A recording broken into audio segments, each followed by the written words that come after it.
오늘도 함께 예배함이 우리에게 즐거움이 되기를 소망합니다. 함께 사도신경하심으로 예배 시작하겠습니다.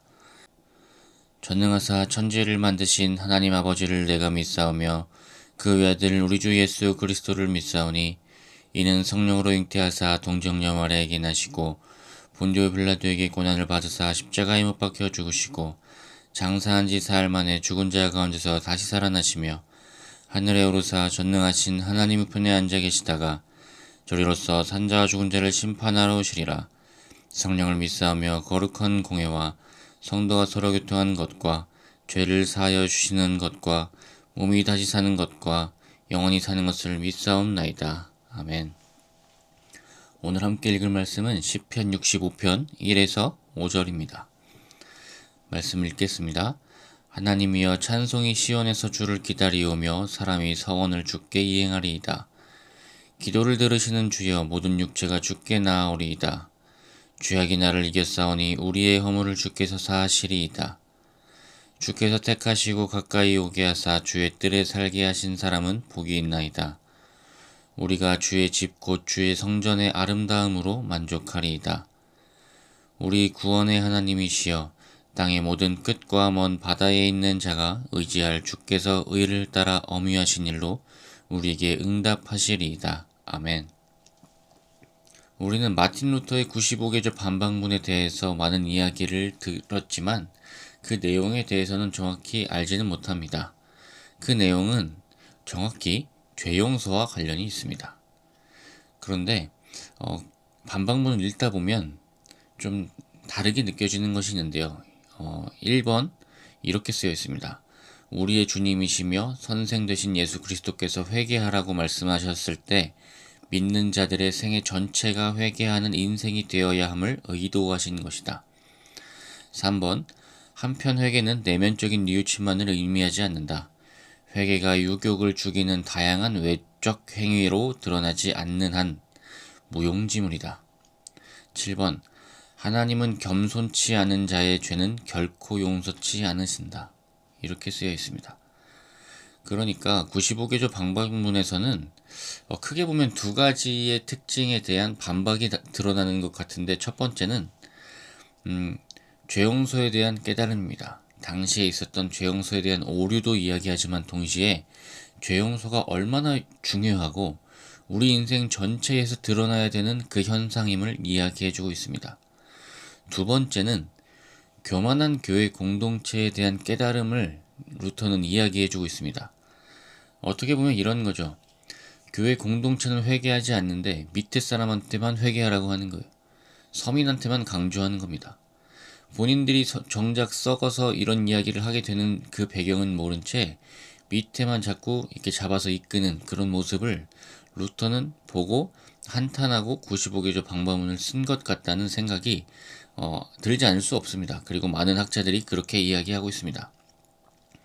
얼마 전에 정부 부처 회의를 보는데 의미 있는 말이 있었습니다. 이런 이야기를 하더라고요. 무슨 실험 보고서들이 모였는데 평균이 95점이라는 거예요. 이게 바로 대한민국 관료주의의 단점이라는 겁니다. 평균은 높아야 70점이 돼야지 연구의 의미가 있는데 낮은 점수를 줄 자신이 있는 사람이 없는 거예요. 거기서 용기를 낼 사람이 없습니다.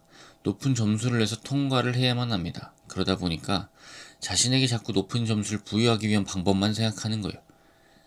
우리 신앙도 마찬가지지 않을까 싶습니다. 기도를 하면 자기가 낮아지는데 기도를 하지 않으면 사실 교만해집니다. 제가 얼마 전에 책을 한 권 사서 보는데 대부분 기독교 서적들은 점점 시간이 갈수록 중고가가 많이 떨어집니다. 현저히 떨어집니다. 그런데 이상하게 시간이 갈수록 오르는 책들이 있습니다. 그중 한 권을 어떻게 구해서 읽었습니다. 그 한 권을 읽고 싶어서 사실은 중고 서적도 이렇게 전화해보고 몇 군데 있긴 있어서 가격을 비교해보면서 너무 이제 가격이 많이 오른 거죠. 그래서 이제 적정한 가격에 구할 수 있었습니다. 그런데 이 책이 어떤 이야기를 하느냐, 교회가 건강하지 못한 두 가지 현상을 이야기합니다. 그런데 책 전체에서 이 이야기를 하더라고요. 교회에서 건강하지 못할 때 드러나는 두 가지 현상이 있는데, 회의를 할 때 십자가를 지고 가는 사람이 줄어든다는 겁니다. 십자가를 지고 가는 사람이 누군가라는 생각을 했을 때 사실 업무 분장이 지나지 않지 십자가를 지고 가는 사람은 없다는 거예요. 두 번째는 리더들이 자신의 부족함을 못 느끼고 사실상 높은 점수를 부여하고 있다는 겁니다. 여기서도 관료주의를 이야기하더라고요. 같이 해결하려고 모든 교회에서 해결되지 않는 문제를 정말로 같은 마음을 가지고 두세 사람이 모여서 회의를 하면 기도를 할 수밖에 없고 낮아질 수밖에 없는데, 그렇지 않다면 그 문제는 끝까지 가고 교회의 꼬리 흔들기의 주제가 되는 것뿐이죠. 우리는 여기서 그 시편 65편을 통해서 우리가 어떤 자세를 취해야 되는지, 교회의 문제나 나의 문제에 대해서 우리의 삶에서 어떤 문제를 취하고 우리가 어떻게 나아가야 되는지 잘 보여주고 있어서 오늘은 그 말씀들에 대해서 나눠보려고 합니다. 먼저 1절 2절입니다. 하나님이여 찬송이 시온에서 주를 기다려오며 사람이 서원을 주께 이행하리이다. 기도를 들으시는 주여 모든 육체가 주께 나아오리이다. 아멘.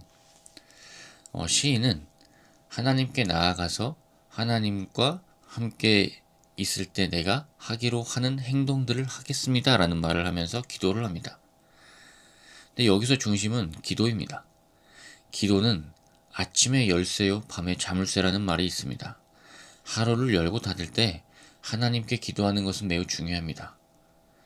모든 일의 시작과 끝마침을 주님께 올려드림으로써 내 삶을 내 스스로 넘어서거나 그르치는 것을 우리는 막을 수 있습니다.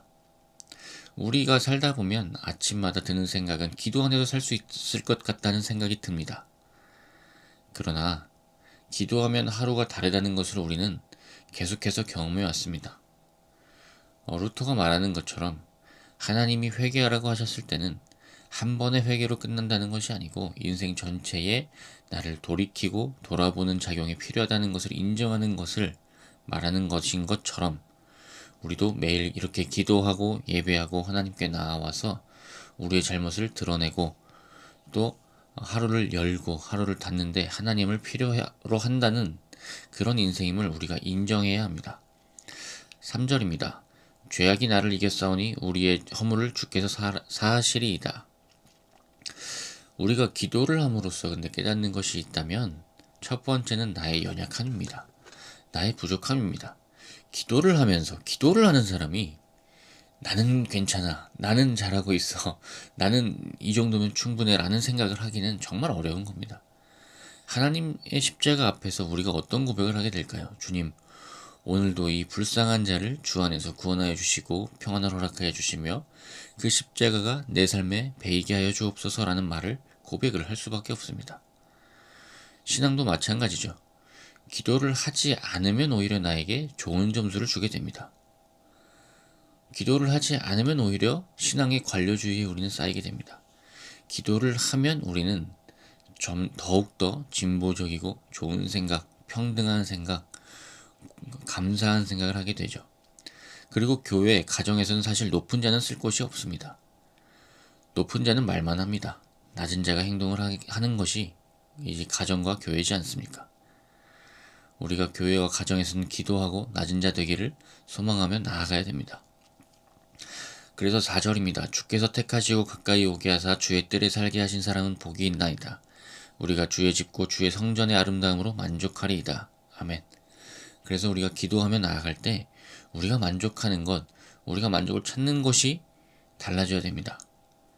우리가 만족하는 것은 성전의 아름다움이 되어야 됩니다. 저도 이제 목회를 하면서 많은 분들의 기도 제목을 들었습니다. 그런데 성공을 위해서 많이 기도합니다. 이것 자체는 나쁘지 않습니다. 그런데 우리가 우리의 상태를 잘 모르는 상태일 때가 많습니다. 이 성공이 나의 신앙을 채갈 수가 있습니다. 우리는 하나님의 성전에 있음으로의 만족함을 먼저 기도해야 됩니다. 그 성공이 나의 삶을 흔들지 못하도록 먼저 기도해야 됩니다.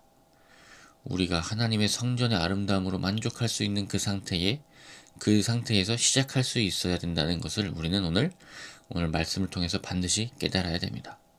그래서 5절입니다. 우리 구원의 하나님이시여 땅의 모든 끝과 먼 바다에 있는 자가 의지할 주께서 의를 따라 위험하신 일로 우리에게 응답하시리이다. 아멘. 이 세상에 창조자와 권세가 있으신 분은 오직 하나님이십니다. 그분이 우리에게 응답하십니다. 우리는 그 응답을 들으면 됩니다.